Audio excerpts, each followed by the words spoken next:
शांकर भाष चल रहा था 8वें श्लोक, फिर संख्या 191। कूटस्थ, कूटस्थ का अर्थ क्या कर रहे हैं? अप्रगम्प्यो भवति इत्यर्थ। लेश मात्र भी क्रिया नहीं है, विक्रिया नहीं है, कंपन नहीं है। उसका नाम कूट इव तिष्ठति इति कूटस्थ। कूट कहते हैं निहाई को, एनविल अंग्रेजी में कहते हैं एनविल, जिस पर लोहा रख करके गरम को ठोकते हैं। गरम लोहा टेढ़ा मेढ़ा हो जाएगा, जो चाहे वो आकार को प्राप्त कर लेगा, लेकिन वो जैसे के तैसे रहता है। वैसे यहाँ जगत इस आत्मा का अनंत रूप में परिणाम हो रहा है, लेकिन फिर भी आत्मा वैसे का वैसे है, इसलिए आत्मा को कूटस्थ कहा जाता है। अप्रकंप्यो, उसे जानने वाला भी वही हो जाता है। ये चितात्मा प्रशांत है, जब परमात्मा के में ही उसके अंदर समाहित है, अतः वह भी कूटस्थ हो गया। अप्रकंप्यो भवति इत्यर्थः। विजितेन्द्रियश्च, और कैसा होता है? विजितेन्द्रिय हो जाता है। यईदृशो युक्त, जिस प्रकार से युक्त है वही युक्त कहा जाता है। समाहित इति स उच्यते, उसको समाहित करके भी कहा जाता है। सा योगी, वह योगी समलोष्टाश्व कांचनो, लोष्ट अश्व कांचनानि समानी यस्य, निकृष्ट मध्यम और उत्कृष्ट सब प्रकार के जो पार्थिव कार्य एवमेव जलीय तेजस वायव्य आदि समस्त कार्यों के प्रति उत्कृष्ट हो या निकृष्ट हो, सब में उसकी दृष्टि समान होती है। समानी यस्य स समलोष्टाश्व कांचन, उसको कहते हैं समलोष्ट कांचन वाला योगी। संक्रांति टीका। योगारूढ़ किसे कहते हैं वो स्पष्ट किया जा रहा है। जितात्मनित्वाभ्याम, जितात्मन इत्यादि 2 श्लोकों के द्वारा कहा जा रहा है। विवेक वैराग्याभ्याम तीव्र मोक्षच्छया चेश्वर प्रसादात् गुरो प्रसादाच्च श्रुत्वा मत्वा आत्मानं सम्यक विज्ञाय। विवेक और वैराग्य से, तीव्र मोक्ष की इच्छा से, ईश्वर के प्रसाद एवं गुरु की कृपा, इस कारण से समस्त श्रुतियों को सुनने का अवसर मिला, मनन करा, श्रुत्वा मत्वा, और अपने आत्मा को सम्यक प्रकार से अनुभव कर लिया। ऐसे करके कार्यकरण संघातम वशीकृत्य, वह व्यक्ति कैसे कर पाए सारी चीज़ें? क्योंकि वह अपने कार्य कारण संघात को वश में कर लिया। आत्मा उद्धरणाय, क्यों किया ऐसे मेहनत?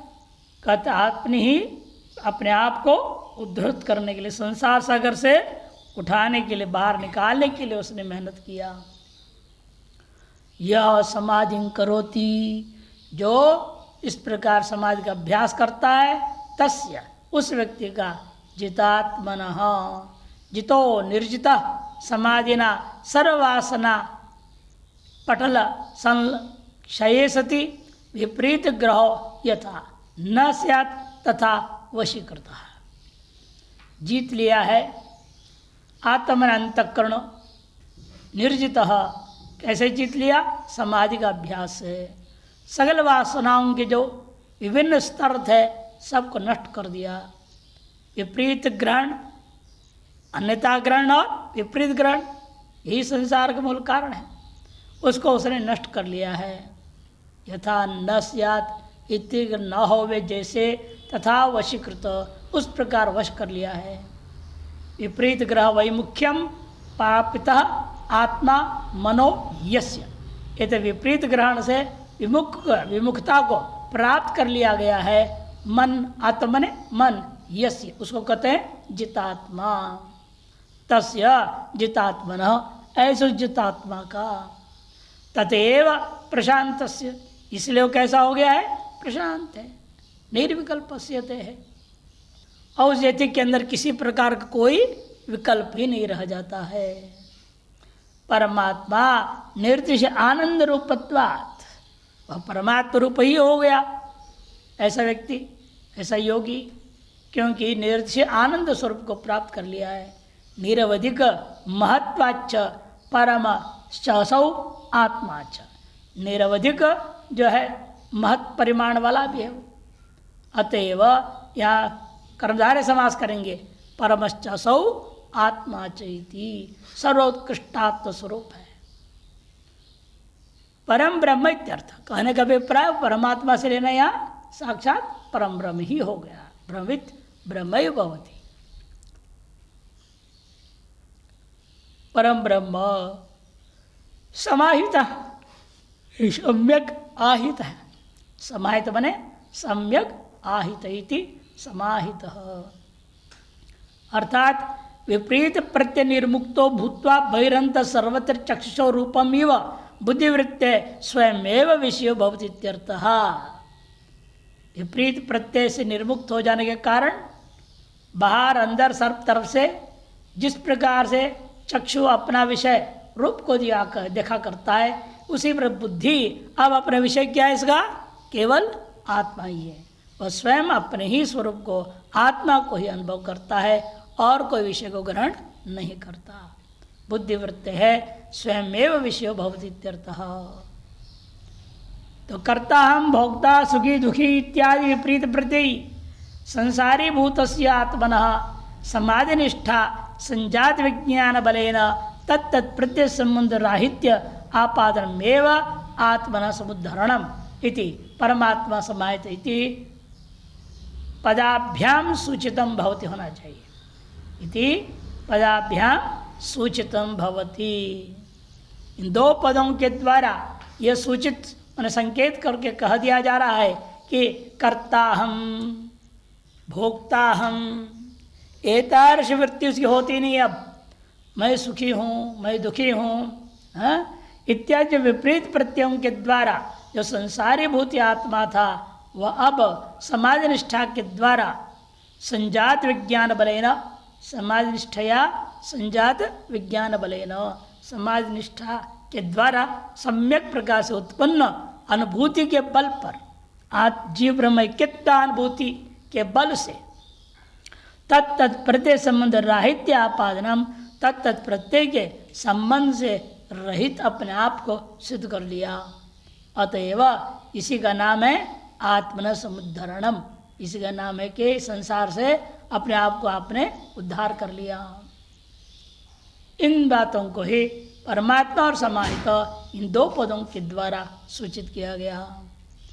यदुक्तम उद्धरेद आत्मना आत्मानमिति तद उद्धरण प्रकारम एव निरूप्य, इस प्रकार से जो पहला अंश था उद्धरेद आत्मना आत्मानम, उसी बात को उद्धरण की जो प्रकार है उसको निरूपण कर दिया। और अब आगे इदानीम एवं लक्षणों योगारूढ़ो जीवन मुक्त, इस प्रकार के लक्षण वाला जो योगारूढ़ है वह जीवन मुक्त होता है। इति योगिनो योगारूढ़त्वम सूचितम आहा, उस योगी के योगारूढ़ को संकेत करने के लिए कहा। शीतोष्ण सुख दुखेशो तथा मानापमान इत्यादि सब में समान दृष्टि हो गया उसका। तस् योग निष्ठा सिद्धेर असाधारण कारणम माह, उस योग निष्ठा की सिद्धि के प्रति क्या था असाधारण कारण, उसका विजितेंद्रिय ये बताया।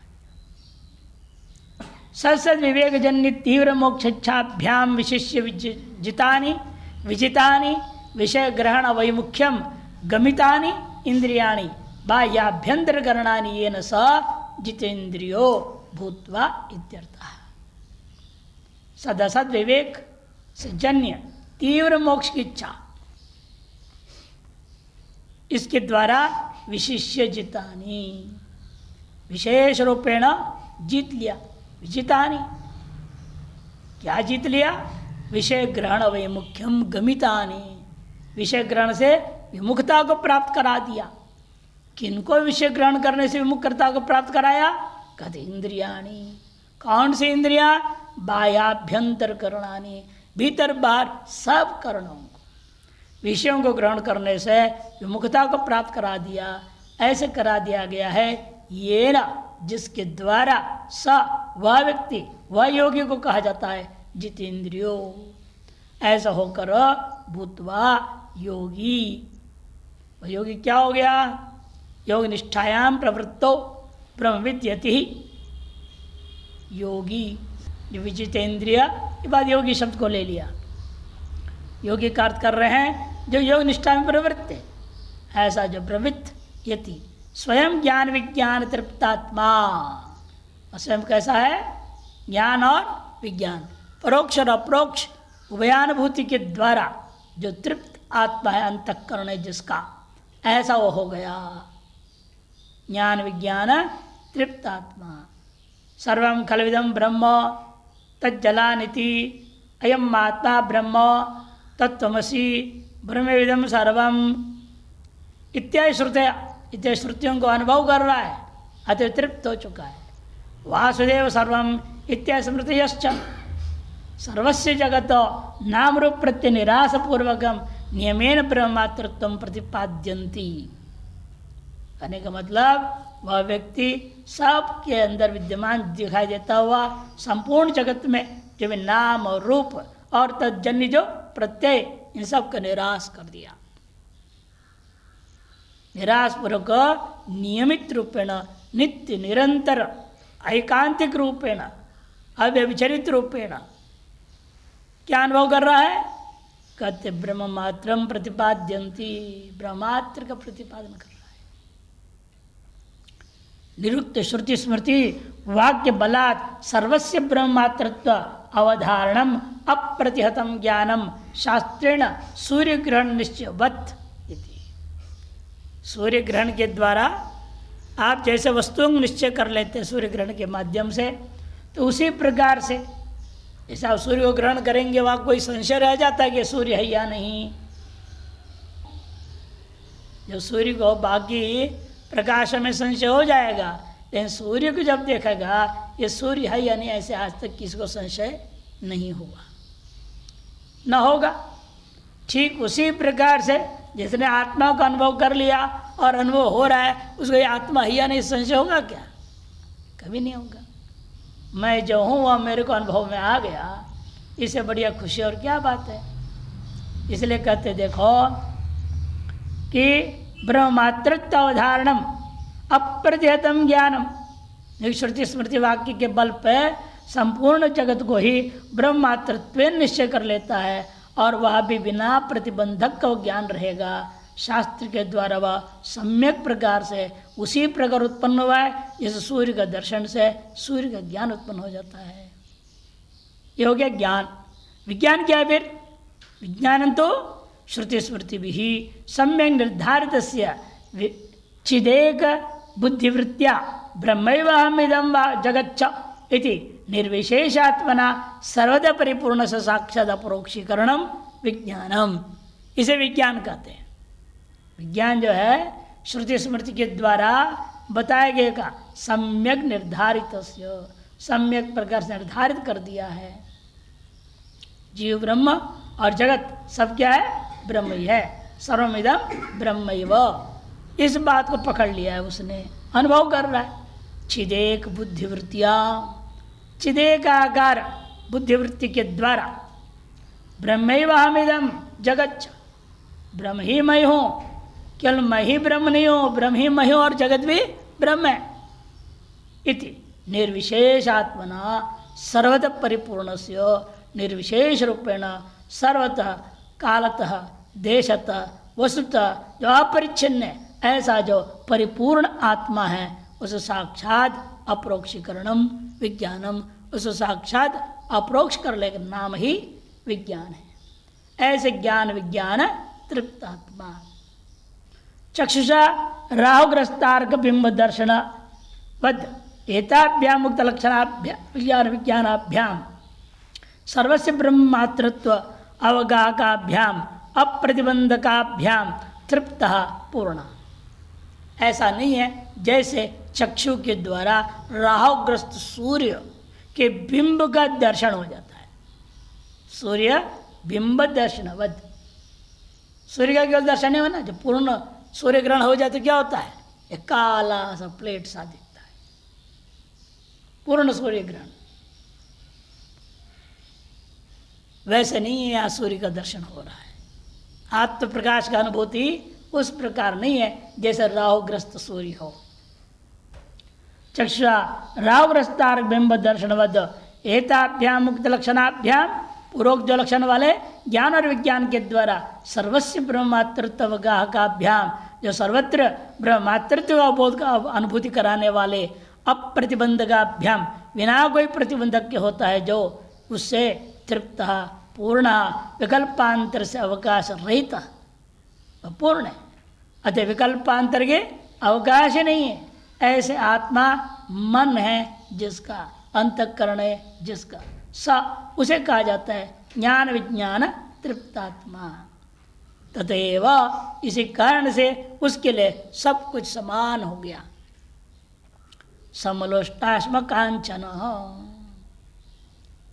समाने चिदाकार वृत्तिया समत्वेन ब्रह्ममात्रतया दृष्टानि। चिदाकार वृत्ति से समत्वेन ब्रह्ममात्रपण दिख रहा है। लोष्ठो अश्म कांचनानि ये न स सम लोष्टाश्म कांचन, जिसके द्वारा ऐसे ब्रह्म रूप से ही सब कुछ बराबर दिखाई देता हो उसे कहा जाता, उस योगी को कहते हैं सम लोष्टाश्म कांचन। समानी चिदाकार वृत्त्यादि इत्यादि। सर्वत्र ब्रह्मात्र दर्शी तीर्थ कहने का मतलब सर्वत्र ब्रह्मात्र दर्शी है वो। ये तेना बाह्य पदार्थ विवेक राहित्यम हेयोपादेयत्व बुद्धि शून्य सूचितम। इन शब्दों के द्वारा बाह्य पदार्थों का विशेष ज्ञान उसको होना बंद हो गया। ये घड़ा है, ये पट है, ये मठ है, ये हमारा शत्रु है, मित्र है, विशेष ज्ञान होना समाप्त हो गया। और ये ग्राह्य और अग्राह्य इत्याच्य यही उपादेय बुद्धि से भी रहित हो गया। यह बात इन दो शब्दों से सूचित किया गया है। ननु योगारूढ़ से ब्रह्मविदा सदा सर्वत्र ब्रह्म दर्शनम अनुपपन्न। आप कहते योगारूढ़ जो प्रवृत्ता है सदा सर्वत्र ब्रह्म ही देखता है, ये कहना आपका गलत है, हो नहीं सकता ये। क्यों? प्राप्ते सत्य आदि भौतिकाद्युपद्रवे तद दर्शन तद अनुसंधानाभ्याम ब्रह्म से व्याघात स्यात् इत्याशंक्य। क्योंकि जब कभी भी आदि भौतिक आदि दैविक या आध्यात्मिक उपद्रव उत्पन्न हो जाए, प्राप्त हो जाए, वह ब्रह्म दर्शन और ब्रह्मानुसंधान ये सब गायब हो जाता है। ब्रह्म दर्शन से व्याघात स्यात्, ब्रह्म दर्शन का व्याघात हो जाता है। आदमी वही हाय हाय चिल्लाने लग जाता है। इत्याशंकायाम सिद्धांत दन्ना ऐसा नहीं होता है। विजितेन्द्रियत्वात् निशेष विनष्ट बाह्यवासनत्वाच्च तेषु प्राप्तेष्वपि ब्रह्मिद ब्रह्म दृष्टैव तिष्ठति न ततस् चलतीति बोधितुं माहा शीतोष्ण सुख तथा मानापमानयोः। विजितेन्द्रियत्व और निशेष विनष्ट बाह्य वासनत्वाच्च, बाह्य समग्र वासना नष्ट हो चुकी है जिसका, उसके द्वारा उन आदि दैविक आदि जो है उपद्रवों का प्राप्त होने पर भी ब्रह्मवित्त जो है अपने ब्रह्म दृष्टि में ही को लेते हुए, उनको देखते हुए, अनुभव करते हुए रहता है। न ततश्चलति, अपने स्वरूप से कभी विचलित तो नहीं होता। प्रार्थ कर्मानुसारेण लीला रचना है। हम कई बार दृष्टांत देते हैं। जयदयाल गोयंका जी थे सुप्रसिद्ध गीता भवन के, शुरू में गीता की हिंदी व्याकरण बहुत सुंदर उन्होंने लिखे हुए हैं। अब हुआ क्या कि उनकी पत्नी मर गई, सब रोने धोने लग गए। अब बच्चों को डांटे, इतने वेदांत सुना के मैं थक गया, तुम लोग रो रहे हो, पागल हो रहे क्यों? सवेरे का समय, चलो अब नहाओ धो, पूजा पाठ करो और पराठे बनाओ, खाओ पियो फटाफट। और उस जमाने में सूचना तो मोबाइल तो था नहीं, जैसे सबको सूचना दिया गया धीरे धीरे पहुंचा लोगों के पास। कोई 11 बजे कोई 12 बजे तक धीरे धीरे आने लगे, तब तक खा पी लिए थे लोग सब। और जैसे उन्होंने देखा बाहर रिक्शा से जो है उन बच्चों के मामा आ गया। अब उनको बोले सब आ जाओ, फटाफट आ जाओ, बैठो इधर, रोना शुरू करो। और खुद भी रोने लगे बैठा है। तो उसने कहा हाँ चली गई तो हमें छोड़ के क्यों गई, क्या हो गया तेरे को, इतना जल्दी जाना क्यों तुमने, ये नाटक करने लगे। और मामा जी आ गए अंदर, वो भी रोने लगे, नहीं नहीं वो जाता है, सबको जाना पड़ता है आपस में एक दूसरे। पूरी लीला रचती, किसी को लगा ही नहीं पहले सवेरे से, कब मरी तब से बैठे हुए रो रहे हैं। यही सोचेगा आदमी, ये तो मजे में रहे, नहाए धोए पूजा पाठ जब तब किया है, सबने पराठे खाए, कौन जानता है। उन्होंने लिखा जीवनी में, ये वेदांत का है हालत। सब मिथ्या है, सब भ्रम है, कौन मरा कौन जिया क्या है। अरे लोग नहीं मानता है ना, लोगों के हिसाब से थोड़ा रोने तो उनका नाटक करना पड़ता है। उसे उनके ब्रह्म दृष्टि नष्ट हो गई क्या, ये ब्राह्मी स्थिति नष्ट हो जाएगी क्या, नहीं है। वो कर देंगे सब खेल, लेकिन फिर भी वो उन सकल चीजों से अस्पष्ट रहेंगे, असंबद्ध रहेंगे। इसलिए कहते हैं कि ऐसे व्यक्ति के लिए शीतोष्ण दुख आदि क्या है, बराबर हो जाता है। दृष्टि तिष्ठति न तश्चरति बोधितुम महा शीतोष्णेति। मानापमानय, मान श्रुति पूजा उपचारादि, अपमानस्तु निंदा तिरस्कारादि, तयो प्राप्ते हो स्वतो हो। मान कहते हैं स्तुति पूजा सेवा कर रहे हैं आपकी, अपमान क्या है, निंदा तिरस्कार आदि हो रहा है। और दोनों के प्राप्त होने पर भी सतो तथा एवमेव शीत उष्ण सुख दुखेशु शीतोष्ण इति आदि भौतिकानां आदि देविकानां च उपलक्षणम्, सुख दुख इति आध्यात्मिकानां उपलक्षणम्। शीतोष्ण व्याघ्र सर्पादौ अग्न्यादिषु वृष्टि अशन्यादिषु च ज्वराशु मिष्टान्न आदिषु च प्राप्तेषु सत्सु अपि भ्रमित समदर्शन एव भवति इत्यर्थः।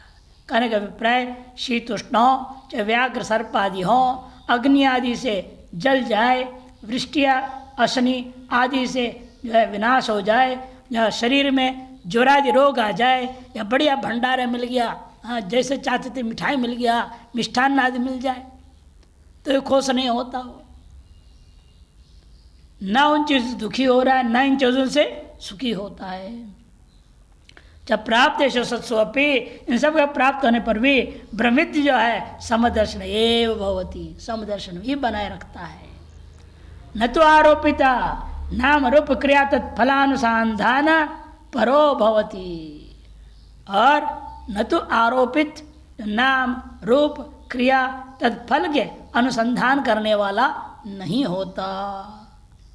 आरोपित दूरी नहीं होनी चाहिए, आरोपित नाम रूप एक साथ कर दो उसको। नाम रूपयोर ब्रह्मणि प्रविलापितत्विदा, ऐसे कैसे हो जाता है वो कि नाम रूप दोनों को ब्रह्म में उसने विलय कर दिया है। प्रविलापितत्वेन पुनर्वृत्ति विषयत्व योगात्, पुनः वृत्ति विषय की ओर जाएगा नहीं, संबंध नहीं करेगा। तथा स्वयं ब्रह्म दृष्टि तिष्ठति, स्वयं ब्रह्म दृष्टि से रहता है। भले शरीर अपना गुणा गुणेषु वर्तन्ते करते रहे अपना कार्य क्रिया, प्राण कर्मानुसार है, शरीर से व्यवहार हो रहा है, होने दो। इनवों किसी से भी संबंध न रखता, अपना ब्रह्म दृष्टि से बनाए रखता है वो। न तथा किंचित चलती। तथा च श्रुति, इसलिए श्रुति भी कह रही है, महत्पदं जात्वा वृक्ष मूले वसेत कुचैलो असहाय एकाकी समाधिस्थ आत्मकाम आप्तकाम निष्काम जीर्णकाम व्याघ्रे हस्तिनी सिंहे दंशे मशिगे नकुले सर्पे यक्षे राक्षसे गंधर्वे मृत्यो रूपाणि विदित्वा न बिभेति कुतश्चन इति। महत्पदं जात्वा, महान पद, पतिते गम्यते सविति पदम, ब्रह्म तत्व, उसे अनुभव करके वृक्ष मूले वसेत, ये वृत्ति बनती है, सब छोड़ के वृक्ष के नीचे बैठे रहो। कुछ ही लोग जय हमारे आते न नहाते न धोते न कपड़ा नहीं, कुछ नहीं धोते, आगमन करते ही पूरे में बढ़िया विलक्षण दुर्गंध फैल जाता है। अगरबत्ती जलानी पड़ती, हम लोग बैठ ही नहीं पाते। यदि उस अवस्था वाले नहीं है जिस अवस्था लेकर वो यहाँ आए क्यों फिर? नहीं, वृक्ष मूले वसन, कहीं उधर उधर रहेगा, इधर आएगा क्यों? इधर पाठ पढ़ना है, सुनना भी है, और ब्रह्मज्ञानी का नौटंकी करें, वो ठीक नहीं है। लेकिन कुछ ही लो असहाय, एकाकी रहेगा वो। आगे स्पष्ट कर दिए, एकाकी च। असहाय का अर्थ ही होता है बिना कोई सहायक का रहता है, बिना कोई सेवक का रहेगा, एकाकी रहेगा वो, अकेला समाज में स्थित रहेगा अधिकतर समय। वो आत्मकाम है, वो आप्तकाम है, निष्काम है वो। आज सांसारिक सारी कामनाएं जीर्ण शीर्ण नष्ट हो चुकी है, जीर्ण काम हो। जब व्याघ्र आ जाए, हाथी आ जाए, सिंह आ जाए, धनसे मच्छर आदि आ जाए, मशके डसने वाले कीटाणु और मच्छर, नेवला, नकुले, सर्प, यक्ष, राक्षस, गंधर्व, इन सब मृत्यु प्रदान करने वाले अनेक रूप है, अनेक निमित्त बन के आ जाते हैं, मृत्यु के कारण बन जाते हैं। उन्हें आने पर जानने पर विदित्वा न विभेद कुतश्चन, इनमें से किसी से भी वो भयभीत नहीं होता। वृक्ष इव, एक और श्रुति है, एक श्रुति समाप्त हुआ और एक दरे, वृक्ष इव तिष्ठासेत छिद्यमानो न कुप्येत न कंपेत। वृक्ष के समान बैठे रहो, वृक्ष के समान बैठे रहो। तिष्ठासेत, बैठा रहता हुआ रहेगा। छिद्यमानो भी न कुप्येत न कंपेत, छेदन कर दे तो विकृत नहीं होता और विकंपित भी नहीं होता। सदाशिवेंद्र ब्रह्मेंद्रांदर सरस्वती दक्षिण में हुए बहुत बड़े सिद्ध महापुरुष हुए। वेदांत पे, शिव सूत्रों पर भी शिवार्कमणि दीपिका टीका लिखे, बहुत बड़े विद्वान थे। उनकी अवस्था ऐसी थी, एक बार नंग धड़ंग चल देते थे, पर कपड़ा पहने नहीं पहने कोई मतलब नहीं, और कहीं भी चल रहे हैं, आ रहे हैं, कोई उनका पता नहीं कहाँ रहेंगे कहाँ नहीं रहेंगे। एक बार ऐसे ही चलते चलते वो राजकुमारी जहाँ थी और लोग वहाँ उनके सेवक यहाँ थे, उनके बीच में घुस गए। हंगामा हो गया, कौन नंगा आदमी आ गया। तुरंत सैनिक वैनिक चारों तरफ से घेर लिया और वो अपने मस्त जा रहे, वहाँ अंदर रुके नहीं, हो यहाँ से होते हुए निकल गए। देखा वो कुछ चिल्ला ठोर तो भाग गए वहाँ से, और उनके पीछे सैनिक भाग मार दिया उसको, तो हाथ कट गया। तो अभी खून भी बह रहा होगा, कुछ भी हो, वो अपने जा रहे मस्त, कहीं चले गए, वो बैठ गए। हाँ, इधर जो है वो सारे सैनिक घबरा गए, क्या आदमी है ये, हाथ कट गया तो भी कुछ नहीं बोला, चुपचाप चला जा रहा है। अगर राजकुमारी को बताया कि ऐसे ऐसे हो गया, हरी तो कोई महान ज्ञानी सत्पुरुष होगा, पता लगाओ कहाँ ढूंढो। आप पता लगा, कुछ दूर आ गए, वहाँ एक जगह नदी के किनारे बैठे हुए हैं। वो लोग हाथ लेके गए और राजकुमारी पैर पर माफ़ी मांगी, गलती हो गई इन लोगों से, हम भी समझ नहीं पाए, आप कृपया इसको स्वीकार करो। हाँ लगा तो हाथ पकड़ा, बिना ऑपरेशन बिना कुछ, जॉइंट हो गया, और फिर चल दिए वहाँ से। बहुत आग्रह के लोग, एक बार राजमहल आइए, राजा को दर्शन, कुछ नहीं, चले गए।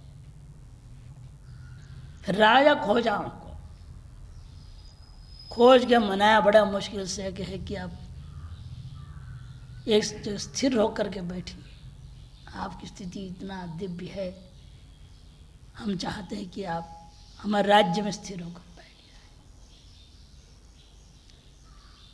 जाए। आगे प्रारब्ध में है तो बैठेगा, नहीं तो कुछ नहीं कह सकते। ऐसे बोल के राजा को छुट्टी कर दी।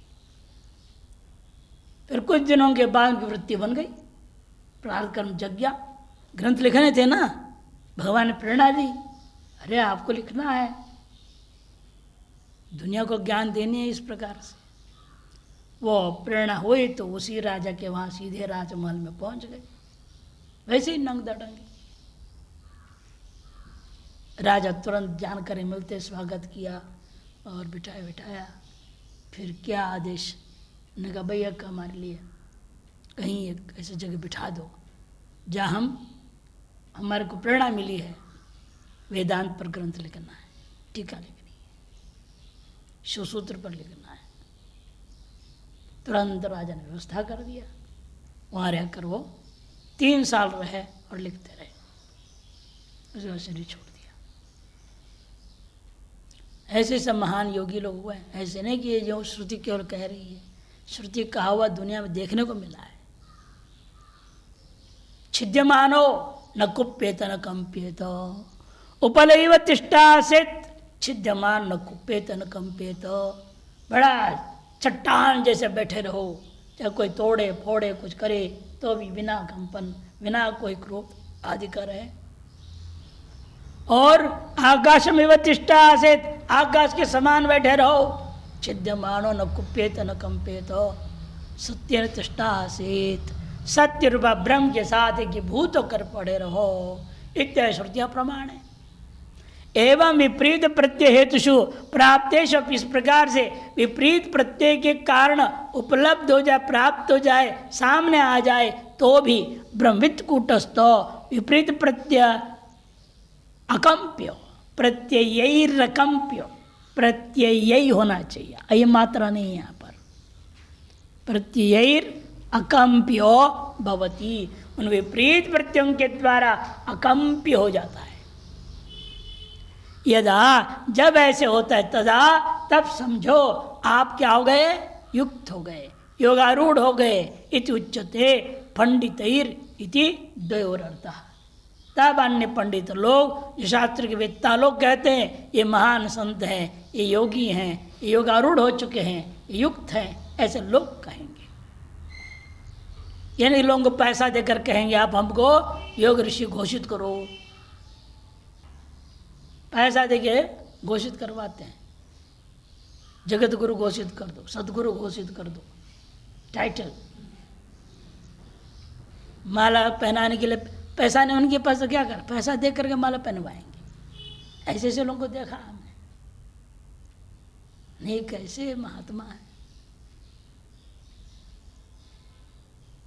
और एक को बोल देगा तो 50 रुपये रख देना प्रणाम करके, हाँ, उसको 50 रुपये दे दिए हैं, और काम करने के लिए अलग 50 रुपये दिए हैं, 100 रुपये दिया, 50-50 का 2 नोट दिया, एक तेरे लिए और एक काम करने, और सबसे पहले आएगा प्रणाम करेगा, 50 रुपये रख देगा।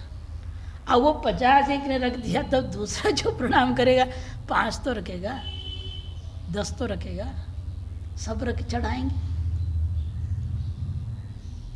क्या धंधा है। एक ऐसे आश्रम में थे, वहाँ मंदिर था, वो दान पेटी होता, दान पेटी था, पुराने जमाने का था, लकड़ी वकड़ी का बना हुआ। उसने कहा नहीं ये ठीक नहीं है, इसको हटाओ, दूसरी बनाते हैं। दूसरी क्या बना उन्होंने, ऊपर में वो स्टील वाला आता है ना, वैसे वाला बना पूरा, इन पूरा खोखला, यानी ये ऐसे कैसे। फिर जो तो कांच डलवाया, कांच, और पीछे से उसका कांच की दरवाजा ताला लगा दिया। वो क्या करते थे, लोगों को दिखना चाहिए ना अंदर नोट पड़ा है, 100 रुपये का नोट डालते थे, ताला लगा देते थे, और जो आवे देखते थे और कांच में दिख रहा है 100 रुपये पड़ा है, तो 5 रुपया कोई 10 रुपया डाले जा रहा है। देखो फिर बोलने लगे, देखा महीना में जितना नहीं आता था एक दिन में आ गया कि नहीं आ गया। पुराने लकड़ी का दान पेटी लेकर क्या बैठे थे तुम लोग। मैंने कहा तो गया न, अपने दिमाग कैसे कैसे लोगों की चलती है देख करके ऐसा हैरान हो। बड़े महात्मा थे, साधारण महात्मा नहीं थे, लोक दृष्टिया तो बड़े महात्मा थे। इसलिए बड़े सावधान रहना पड़ता है अपने वृत्तियों के प्रति, जो है ऐसे नहीं हो गए समत्व बुद्धि आ जाएगा इतना आसानी से। बंधुत्वाम कथम इति चेत आह, अप्रिय आत्मा अप्रिय अंतकरण हमारे बंधु हो जाएगा। आपने कहा वो बंधु तो कैसे होता है? इच्छेदा जितेंद्रियति जितात्मा इति, जित कार्यकरण संघात, जो कार्यकरण संघात को जीत लिया जिसने, उसी के लिए वह अपना कार्यकरण संघात उसके लिए क्या हो जाएगा? बंधु हो जाएगा। जिसने कार्यकरण संघात को जीता नहीं वह व्यक्ति के लिए अपने कार्यकरण संघात शत्रु हो जाता है। तस्य इति जित कार्यकरण संघातो यह स तस्य जितात्मनः तस्य, और परमात्मा ने परम शुद्धम आत्मा तत्पदार्थ है। शुद्ध आत्मा जो तत्पदार्थ हो लेने, दो कुछ अलग छपी है वो भी ठीक कर देना। आत्मा एक ही तकार में, आत्मा ये तत्पदार्थ है, वो परमात्मा सबसे कहा। समाहितः मैंने साक्षात आत्मभावेन जीव ब्रह्म एकत्व भावेन, यहाँ भी ठीक नहीं है, जीव ब्रह्म एकत्व भावेन वर्ततया स समाहित कहा जाता है। जीव ब्रह्म के एकत्व भाव में जो रहता है उसको कहते हैं समाहित। श्रवणात् मननाच्चैव यज्ञानम उपजायते तज्ज्ञानम दर्शनम विष्णोर विज्ञानम इति शंभुरब्रवीत। शंभु मने शिव जी ने उपदेश देते हुए कहा है, श्रवण से मनन से जो अनुभूति से जो ज्ञान उत्पन्न होता है वह ज्ञान का ही नाम विष्णु हो दर्शनम, वही विष्णु का दर्शन है, वही विज्ञान है, अनुभूति है, ऐसे शंभु ने कहा है। अस्मिन् श्लोके पूर्ण विवेक वैराग्य आदिकम विपरीत क्रमेण प्रदर्शितम। वास्तव में ये जो 7 और 8 इन 2 श्लोकों में विवेक वैराग्य षट संपत्ति और मुमुक्षुता, इन्हीं चीज़ों को पूर्ण विवेक पूर्ण वैराग्य आदियों को विपरीत क्रम से प्रदर्शित किया है। अचेतनेशो समत्व बुद्धिर दर्शयति समलोष्टेति। अचेतनों में समत्व दृष्टि यहाँ दर्शा दिया, समलोष्टाश्म कांचन। यथा ये दृष्टांत है अचेतनों में है, वैसे चेतन प्रभेदों में भी वह समत्व दृष्टि रखता है। इसलिए अचेतन जो चेतन में ही देखता है ऐसा नहीं, अचेतन में भी सर्वत्र ब्रह्म देखता है। सर्वम चेतनम ब्रह्मैव, ये तो है ही है, लेकिन इतने मात्र से नहीं चलता। हम जो है सकल मनुष्यों को, ये जीव जंतु जितने हैं चलते फिरते वाले, इन सबको ब्रह्म समझ लें, चेतनत्वात्, इतने से काम चलता नहीं। किंतु जो जड़ है उनमें भी ब्रह्म दृष्टि होनी चाहिए। पेड़ पौधे पत्थर वत्थर जूता चप्पल जो भी है सर्वम ब्रह्मैव, ये दृष्टि से व्यवहार हो तब आप सकल वास्तव में योगारूढ़ है। इसलिए जान करके यहाँ भगवान ने अचेतन में समत्व दृष्टि का वर्णन किया। चेतन में समत्व दृष्टि तो सब जगह कहा ही गया है, वो तो आसान है, लेकिन अचेतन को ब्रह्म दृष्टि से अनुभव करना, ग्रहण करना, यह अत्यंत कठिन काम है। इसलिए भगवान ने अचेतनों में समत्व बुद्धि को दर्शाया है समलोष्टाश्म कांचन इत्यादि से।